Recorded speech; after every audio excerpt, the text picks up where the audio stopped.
मैं कभी भी कहीं भी अन्य साधु वेश में या अन्य वेशों में प्रकट होकर ज्ञान देता रहता हूँ। बच्चों, जब मैं काशी में प्रकट था, सशरीर आया था, 120 वर्ष तक लीला की। उस समय मेरा मुख्य शिष्य धनी धर्मदास हुआ था।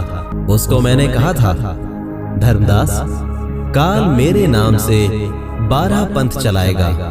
12वें पंथ का जो प्रवक्ता होगा उसको यानी गरीबदास जी को मैं मिलूंगा और 12वें पंथ में मेरी वाणी प्रकट होगी। मेरा यथार्थ ज्ञान संत गरीबदास के द्वारा वाणियों के माध्यम से प्रकट होगा।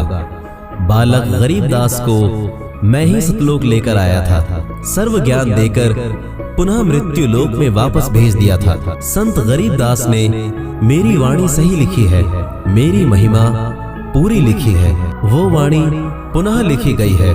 12वें वंश प्रगट होए उजियारा, 13वें वंश मिटे सकल अंधियारा। लेकिन उस वाणी को संत गरीबदास पंथ वाले भी समझ नहीं सके और ना ही वो 12 पंथ मेरी पहले वाली वाणियों को ठीक से समझ पाए। उन्होंने उन वाणियों का काल प्रेरणा से अर्थ का अनर्थ कर दिया। मैंने पृथ्वी पर 600 वर्ष पूर्व धनी धर्मदास से कहा था कि 12 पंथ काल पुरमाना, भूले जीव ना जाए ठिकाना। 12वें पंथ प्रकट हुए बानी, शब्द हमारे की निर्णय ठानी। अस्थिर घर का मरम न पावे, ये 12 पंथ हम ही को ध्यावे।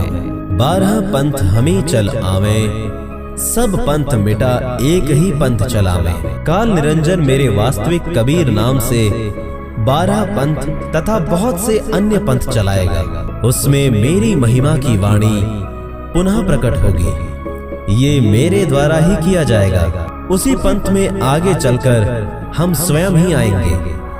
सर्व पंथों को मिटाकर एक पंथ चलाएंगे। वीडियो को पूरा देखने के लिए फैक्टफुल डिबेट्स यूट्यूब चैनल पर विजिट करें।